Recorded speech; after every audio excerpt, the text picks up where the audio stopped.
तो आज हम देखने वाले हैं ध्रुवस्वामिनी नाटक का तीसरा अंक। आपने प्रीवियस के अंक में ये देख लिया कि कैसे जो है सकराज जो है जिसको मार दिया जाता है चंद्रगुप्त के द्वारा। और यहाँ पे अब शक दुर्ग के भीतर एक प्रकोष्ठ है, 3 मंचों में 2 खाली और एक पर ध्रुवस्वामिनी पाद पीठ के ऊपर बाहें जो है बाएं पैर पर दाहिना पैर रखकर अधरों से उंगली लगाए चिंता में निमग्न बैठी हैं। बाहर कुछ कोलाहल होता है। सैनिक प्रवेश करके महादेवी की जय हो। ध्रुवस्वामिनी हंसकर, क्या सैनिक? विजय का समाचार सुनकर राजाधिराज भी दुर्ग में आ गए हैं। अभी तो वे सैनिकों से बात कर रहे हैं। उन्होंने पूछा, महादेवी कहा है? आपकी जैसी आज्ञा हो, क्योंकि कुमार ने कहा है।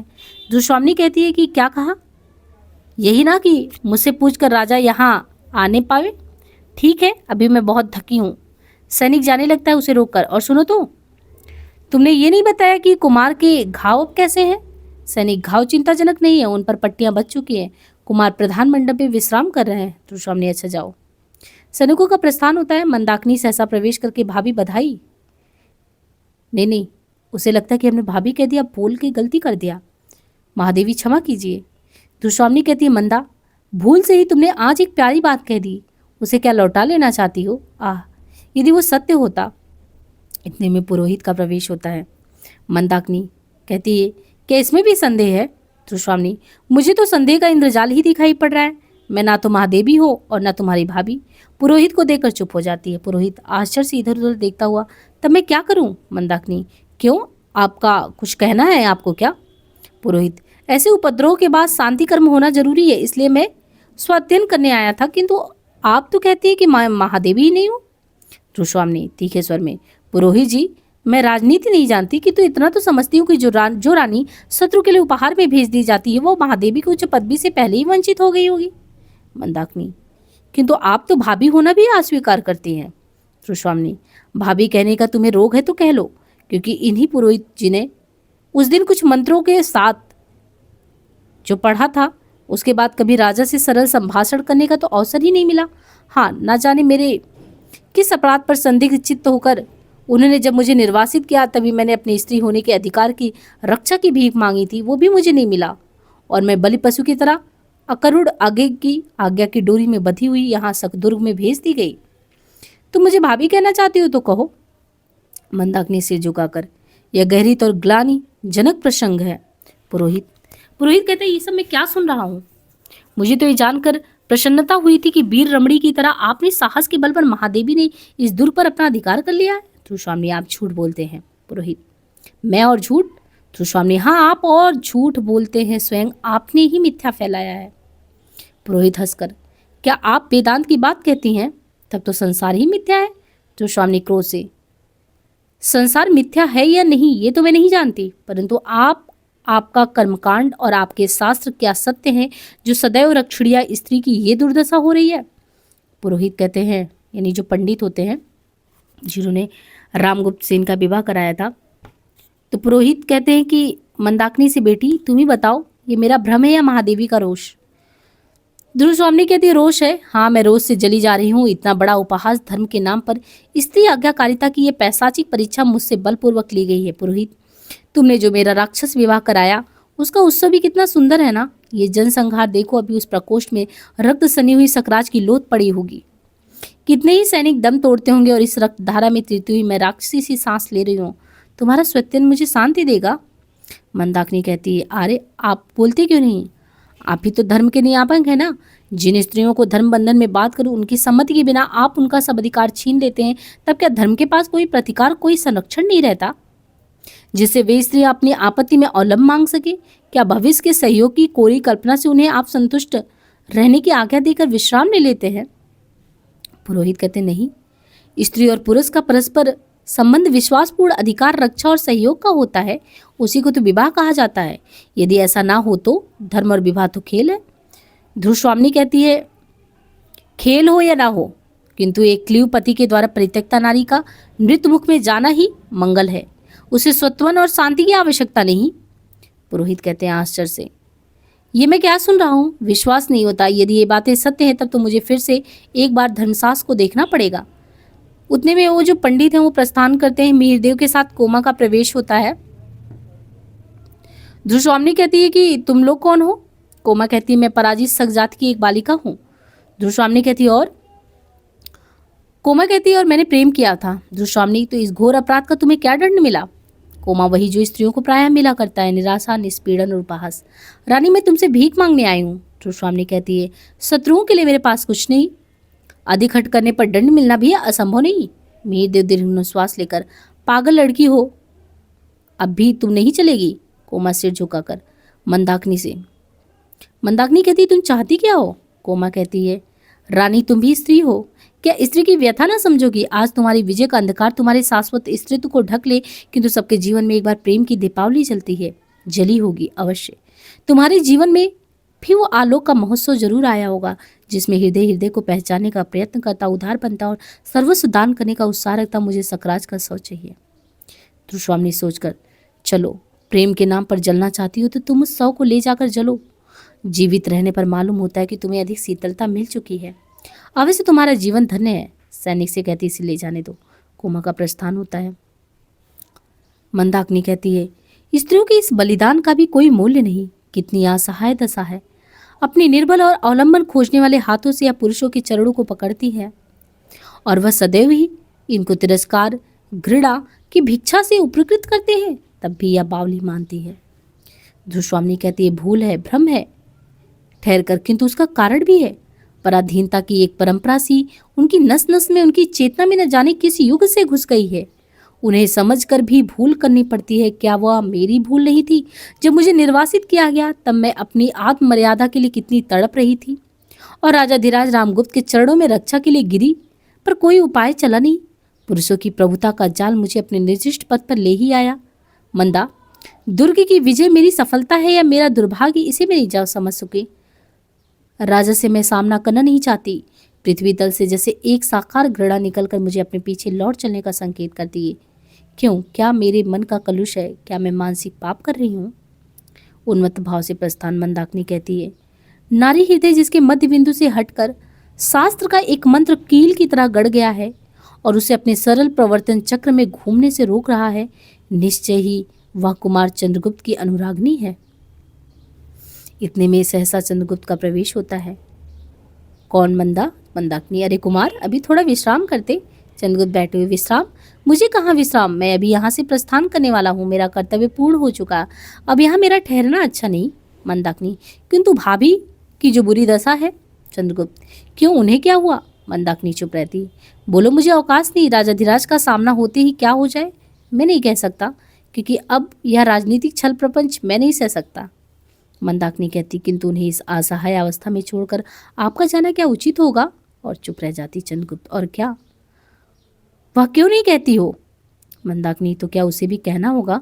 महादेवी बनने के पहले ध्रुवस्वामिनी का जो मनोभाव था वो क्या आपसे छिपा है? चंद्रगुप्त किंतु मंदाकिनी, उसकी चर्चा करने से क्या लाभ? मंदाकिनी हृदय में नैतिक साहस, वास्तविक प्रेरणा और पौरुष की पुकार एकत्र करके सोचिए तो कुमार कि अब आपको क्या करना चाहिए। चंद्रगुप्त चिंतित भाव से टहलने लगता है। नेपथ्य में कुछ लोगों के आने की आवाज़ सुनाई देती है। देखो तो ये क्या है, और महादेवी कहाँ गई? चंद्रगुप्त विधान की स्याही का एक बिंदु गिरकर भाग्य लिपि पर कालिमा चढ़ा देता है। मैं आज ये स्वीकार करने में भी संकुचित हो रहा हूँ कि ध्रुवस्वामिनी मेरी है। हाँ, वो मेरी है।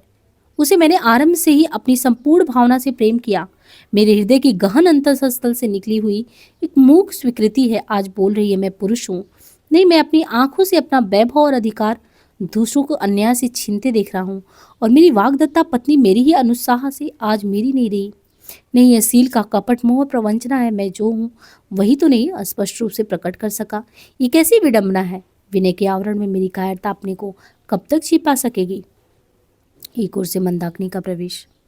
मंदाकिनी सकराज का सौ लेकर जाते हुए आचार्य और उसकी कन्या का राजाधिराज के साथ सैनिकों ने वध कर डाला। ध्रुवस्वामिनी दूसरी ओर प्रवेश करके सामंत कुमारों का प्रवेश। सामंत कुमार सब एक साथ। स्वामिनी, आपकी आज्ञा के विरुद्ध राजाधिकार ने निरीह ठगों का संहार करवा दिया। ध्रुवस्वामिनी फिर आप लोग इतने चंचल क्यों हैं? राजा को आज्ञा देनी चाहिए और प्रजा को नतमस्तक होकर उसे मानना होगा। सामंत कुमार किंतु अब वह असहाय है। राजसत्ता के अस्तित्व की घोषणा के लिए इतना भयंकर प्रदर्शन, मैं तो कहूंगा इस दुर्ग में आपकी आज्ञा के बिना राजा का आना अन्याय है। ध्रुवस्वामिनी मेरे वीर सहायकों, मैं तो स्वयं एक परित्यक्ता और हतभाग्नी स्त्री हूँ। मुझे तो अपनी स्थिति की कल्पना से भी क्षोभ हो रहा है। मैं क्या कहूँ? सामंत कहते हैं कि मैं सच कहता हूँ, रामगुप्त जैसे राजपद को कलुषित करने वालों के लिए मेरे हृदय में तनिक भी श्रद्धा नहीं। विजय का उत्साह दिखाने यहाँ वे किस मुंह से आए हैं, जो हिंसक, पाखंडी, छीव तथा क्लीव हैं? रामगुप्त सहसा जो है शिखर स्वामी के साथ आता है, कहता क्या कहा तुमने? सामंत कहता है, गुप्त काल के गौरव का कलंक कालिमा के सागर में निमज्जित करने वाला। शिखर स्वामी कहता उसे बीच में ही रोककर, चुप रहो तुम लोग किसी के बहकावे में आ गए हो। चंद्रगुप्त की ओर देखकर, कुमार ये क्या हो रहा है? चंद्रगुप्त उत्तर देने की चेष्टा करके चुप हो जाता है। रामगुप्त, दुर्विनीत, पाखंडी, पामरो, तुम्हें इस धृष्टता को क्रूर दंड भोगना पड़ेगा। नेपथ की ओर देखकर, इन विद्रोहियों को बंदी बनाओ। रामगुप्त के सैनिक आकर सामंत कुमारों को बंदी बनाते हैं। रामगुप्त का संकेत पाकर सैनिक लोग चंद्रगुप्त की ओर भी बढ़ते हैं और चंद्रगुप्त श्रृंखला में बच जाता है। ध्रुवस्वामिनी आती है। कुमार, मैं कहती हूँ कि तुम प्रतिवाद करो, किस अपराध के लिए ये दंड ग्रहण कर रहे हो? चंद्रगुप्त एक दीर्घ निश्वास लेकर चुप रह जाता है। रामगुप्त हंसकर, कुचक्र करने वाले क्या बोलेंगे? ध्रुवस्वामिनी, और जो लोग बोल सकते हैं, जो अपनी पवित्रता की ढुंडी भी बजाते हैं, वे सबके सब साधु हो जाते हैं। तुम्हारी जिह्वा पर कोई बंधन नहीं, कहते क्यों नहीं कि मेरा यही अपराध है कि मैंने कोई अपराध नहीं किया? रामगुप्त कहता, महादेवी। ध्रुवस्वामिनी कहती, उसे नहीं सुनते हुए चंद्रगुप्त से कहती, झटक दो इन लौह श्रृंखलाओं को, ये मिथ्या टांग कोई नहीं सहेगा। रामगुप्त डांट कर, महादेवी तुम चुप रहो। ध्रुवस्वामिनी तेजस्विता से, कौन महादेवी? राजा, क्या अब भी मैं महादेवी हूँ, जो सकराज के सैया के लिए कृतदासी की तरह भेज दी गई थी, और वह भी मैं महादेवी? आश्चर्य। शिखर स्वामी कहता, देवी, इस राजनीतिक चातुरी में जो सफलता। ध्रुवस्वामिनी पैर पटकर, चुप रहो प्रवंचना के पुतले, स्वार्थ से घृणित प्रपंच, चुप रहो तुम। रामगुप्त, तो तुम महादेवी नहीं हो? ध्रुवस्वामिनी, नहीं, मनुष्य की दी हुई मैं उपाधि लौटाती हूँ। रामगुप्त, और मेरी सहधर्मणी? ध्रुवस्वामिनी कहती, धर्म ही इसका निर्णय करेगा। रामगुप्त, क्या इसमें भी संदेह है? ध्रुवस्वामिनी, उसे अपने हृदय से पूछिए कि क्या मैं वास्तव में सहधर्मणी हूँ। इतने में पुरोहित का प्रवेश होता है। सामने सबको देखकर चौंक उठता है। शिखर स्वामी चले जाने का साइकित करता है। पुरोहित कहता, नहीं, मैं नहीं जाऊंगा। प्राणी मात्र के अस्तल में जागृत रहने वाले महान विचारक धर्म की आज्ञा में नहीं टाल पाऊंगा। अभी जो प्रश्न अपनी गंभीरता में भीषण होकर आप लोगों के सामने उसको विचलित कर रहा है लोगों का, उसका उत्तर देने के लिए मैं उपस्थित हूँ। विवाह का धर्मशास्त्र से घनिष्ठ संबंध है। ध्रुवस्वामिनी कहती है, आप सत्यवादी ब्राह्मण हैं, कृपा करके बतलाइए। शिखर स्वामी विनय से उसे रोककर, मैं समझता हूँ कि यह विवाद अधिक बढ़ने से कोई लाभ नहीं है। ध्रुवस्वामिनी कहती, नहीं, मेरी इच्छा इस विवाद का अंत करने की। आज ये निर्णय हो जाना चाहिए कि मैं कौन हूँ। रामगुप्त कहता, ध्रुवस्वामिनी, निर्लज्जता की भी एक सीमा होती है। ध्रुवस्वामिनी कहती है, मेरी निर्लज्जता का दायित्व क्लीव का पुरुष पर है, स्त्री का लज्जा लूटने वाले उस दस्यु के लिए। रामगुप्त रोककर, चुप रहो, तुम्हारा पर पुरुष में अनुरक्त हृदय अत्यंत कलुषित हो गया है। तुम काल सर्पड़ी सी स्त्री, ओह, तुम्हें धर्म का तनिक भी भय नहीं है। पुरोहित कहता, ठहरिए महाराज, ठहरिए, धर्म की ही बात मैं सोच रहा था। शिखर स्वामी क्रोध से कहता है, मैं कहता हूँ कि तुम चुप ना रहोगे तो तुम्हारी भी यही दशा होगी। इतने में सैनिक आगे बढ़ता है। मंदाकिनी उसे रोककर, महाराज, पुरुषार्थ का इतना बड़ा प्रहसन, अबला पर ऐसे अत्याचार, ये गुप्त सम्राट के लिए शोभा नहीं देता। रामगुप्त कहता है, क्या देखते हो जी? सैनिक आगे बढ़ता है और चंद्रगुप्त आवेश में आकर लौह श्रृंखला तोड़ डालता है। सब आश्चर्य और भय से उसे देखने लगते हैं। चंद्रगुप्त कहता है कि मैं भी आर्य समुद्रगुप्त का पुत्र हूँ, और शिखर स्वामी, तुम्हें अच्छी तरह जानते हो कि मैं ही उनके द्वारा निर्वाचित युवराज भी हूँ। तुम्हारी नीचता अब असहनीय है। तुम अपने राजा को लेकर इस दुर्ग से सकुशल बाहर निकल जाओ। अब यहाँ पे मैं ही सकराज के समस्त अधिकारों का स्वामी हूँ। रामगुप्त भयभीत होकर चारों ओर देखता हुआ, क्या? ध्रुवस्वामिनी चंद्रगुप्त से, यही तो कुमार। चंद्रगुप्त सैनिक से डपट कर, इन सामंत कुमारों को मुक्त करो। सैनिक वैसे ही करते हैं। शिखर स्वामी के संकेत से रामगुप्त धीरे धीरे भय से पीछे हटता है। शिखर स्वामी, कुमार, इस कलह को मिटाने के लिए हम लोगों का परिषद निर्णय माननीय होना चाहिए। मुझे आपके आधिपत्य से कोई विरोध नहीं, किंतु सब काम विधान के अनुकूल होना चाहिए। मैं कुलवृद्धों की और सामंतों को जो यहाँ उपस्थित है लिवा लाना चाहता हूँ। सैनिक लोग और भी मंच ले आते हैं और सामंत कुमार अपने कंगों को खींचकर चंद्रगुप्त के पीछे खड़े हो जाते हैं। ध्रुवस्वामिनी और चंद्रगुप्त परस्पर एक दूसरे को देखते हुए खड़े रहते हैं। परिषद के साथ रामगुप्त का प्रवेश, सब लोग मंच पर बैठते हैं। पुरोहित कहते हैं कि कुमार, आसन ग्रहण कीजिए। चंद्रगुप्त, मैं अभियुक्त हूँ। शिखर स्वामी, बीती हुई बातों को भूल जाने में ही भलाई है। भाई भाई की तरह से गले लगकर गुप्त कुल का गौरव बढ़ाइए। चंद्रगुप्त, अमात्य, तुम गौरव किसको कहते हो? वह है कहीं रोग जर्जर शरीर, अलंकारों की सजावट, मलिनता और कलुषता की ढेरी पे बाहरी कुमकुम केसर का लेप गौरव नहीं बढ़ाता। कुटिलता की प्रतिमूर्ति बोलो, मेरी वाग्दत्ता पत्नी और पिता द्वारा दिए हुए मेरे सिंहासन का अपहरण किसके संकेत से हुआ था? रामगुप्त, ये उन्मत्त प्रलाप बंद करो। चंद्रगुप्त, तुम मेरे भाई हो ना, तुम ऐसे कैसे कर सकते हो? चंद्रगुप्त कहता है, मैं उसे मांगता नहीं और क्षमा देने का अधिकार भी तुम्हारा नहीं।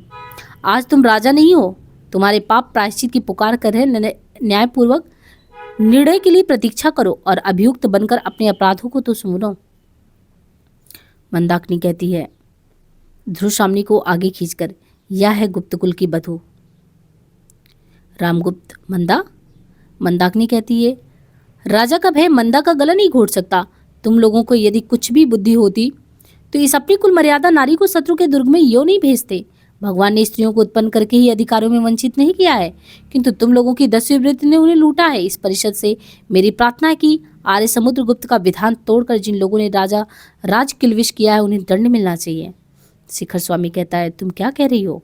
मंदाकिनी कह रही है, मैं तुम लोगों की नीचता की गाथा सुन रही हूँ। अनार्य, सुन नहीं सकते? तुम्हारी प्रवंचनाओं ने जिस नरक की सृष्टि की उनका अंत समीप है। ये साम्राज्य किसका है? आर्य समुद्रगुप्त ने जिसे युवराज बनाया था, चंद्रगुप्त को या इस क्लीव रामगुप्त को, जिसने छल और बल से विवाह करके भी इस नारी को अन्य पुरुष की अनुरागनी बताकर दंड देने की आज्ञा दी? वही रामगुप्त जिसने कापुरुष की तरह इस स्त्री को शत्रु के दुर्ग में बिना विरोध किए भेज दिया, तुम्हारे गुप्त साम्राज्य का सम्राट। और ये ध्रुवश्रामणी जिसे कुछ दिनों तक तुम लोगों ने महादेवी कहकर संबोधित किया, वो क्या है, कौन है और उसका कैसा अस्तित्व? कहीं धर्मशास्त्र हो तो उसका मुंह खुलना चाहिए। पुरोहित कहते हैं, शिखर, मुझे अभी बोलने दोगे या नहीं? मैं राज के संबंध में कुछ नहीं कहना चाहता, वह तुम्हारी राजनीति जाने, किंतु इस विवाह के संबंध में मुझे कुछ कहना है। एक वृत्त कहता है, कहिए देव, आप ही तो धर्मशास्त्र के मुख हैं। पुरोहित कहता है, विवाह की विधि ने देवी ध्रुवश्रामणी और रामगुप्त को एक भ्रांतिपूर्ण बंधन में बांध दिया था। धर्म का उद्देश्य इसे पद दलित नहीं किया जाना है। माता और पिता के प्रमाण के कारण से धर्म विवाह केवल परस्पर द्वेष से टूट नहीं सकता, परंतु ये संबंध उस प्रमाणों से भी विहीन है। और रामगुप्त को देखकर ये रामगुप्त मृत और प्रवजित लगता है। ये गौरव से नष्ट, आचरण से पतित और कर्मों से राजकिलविश है। ऐसी अवस्था में रामगुप्त का ध्रुवश्रामणी पर कोई अधिकार नहीं। रामगुप्त खड़ा होकर क्रोध से, मूर्ख, तुमको मृत्यु का भय नहीं? पुरोहित, तनिक भी नहीं। ब्राह्मण केवल धर्म से भयभीत है, अन्य किसी से भी नहीं। मंदाकिनी कहती है, धन्य हो ब्राह्मणदेव। शिखर स्वामी, किंतु निर्भीक पुरोहित, तुम क्लीव शब्द का प्रयोग कर रहे हो। पुरोहित हंसकर, राजनीतिक दस्युओं, तुम शास्त्रार्थ ना करो। क्लीव, श्री कृष्ण ने अर्जुन को क्लीव किस लिए कहा? जिसे अपनी स्त्री को दूसरे की अंगगामिनी बनने के लिए भेजने में कुछ संकोच नहीं, वो क्लीव नहीं तो और क्या है? मैं स्पष्ट कहता हूँ कि धर्मशास्त्र रामगुप्त से ध्रुवश्रामणी की मोक्ष की आज्ञा देता है। परिषद के सब लोग अनार्य, पतित और क्लीव रामगुप्त गुप्त साम्राज्य की पवित्र राज सिंहासन पर बैठने का अधिकारी नहीं। रामगुप्त सशंक और भयभीत से इधर उधर देखकर, तुम सब पाखंडी और विद्रोही हो। मैं अपने न्यायपूर्ण अधिकार को तुम्हारे जैसे कुत्तों को भौंकने के लिए नहीं छोड़ूंगा। शिखर स्वामी अब कहता है कि किंतु परिषद का विचार तो मानना ही पड़ेगा ना। रामगुप्त रोने के स्वर में, शिखर, तुम भी अब इनके साथ हो लिए? ध्रुवश्रामणी, राम, तुम अभी इस दुर्ग के बाहर जाओ। रामगुप्त, हाँ, यह परिवर्तन तो मैं सचमुच क्लीव ही हूँ। धीरे धीरे हटता हुआ चंद्रगुप्त के पीछे पहुंचकर उसे कटा निकालकर मारना चाहता है, और चंद्रगुप्त को विपिन देकर कुछ लोग चिल्ला उठते हैं। जब तक चंद्रगुप्त घूमता है तब तक एक सामंत रामगुप्त पर प्रवाह करके चंद्रगुप्त की रक्षा कर लेता है। रामगुप्त गिर पड़ता है। सामंत कुमार राजाधिराज चंद्रगुप्त की जय, महादेवी ध्रुवश्रामणी की जय। और इस तरीके से यवनिका गिरता है। ये जो नाटक है विशाख दत्त द्वारा रचित देवी चंद्रगुप्तम नाटक की कुछ अंश श्रृंगार प्रकाश और नाट्य दर्पण से सन 1923 की ऐतिहासिक पत्रिकाओं में उद्धृत हुआ था। तब चंद्रगुप्त द्वितीय विक्रमादित्य के जीवन के संबंध में जो नई बातें प्रकाश में आई, उनसे इतिहास के विद्वानों में अच्छी हलचल मच गई थी, और ये जो है नाटक हमारे सामने इस रूप में प्रस्तुत था। तो इस तरीके से ये जो नाटक है आपका तीसरा अंक, और नाटक की समाप्ति भी इस तरीके से होती है। तो आपने यहाँ पे अच्छे से, हमने तीनों नाटक लगभग करा दिया है आपका यूजीसी नेट पाठ्यक्रम में, स्कंदगुप्त, चंद्रगुप्त, ध्रुवश्रामणी। आप उन्हें अच्छे से पूरा नाटक देखिए, सुनिए। उसमें जो इंपॉर्टेंट लाइन है उन पर बहुत ही ध्यान से आपको देखना है, उनको नोट डाउन कर लेना है, क्योंकि एग्जाम में बार बार क्वेश्चन रिपीट होते हैं। तो आज के लिए इतना ही है ना, धन्यवाद।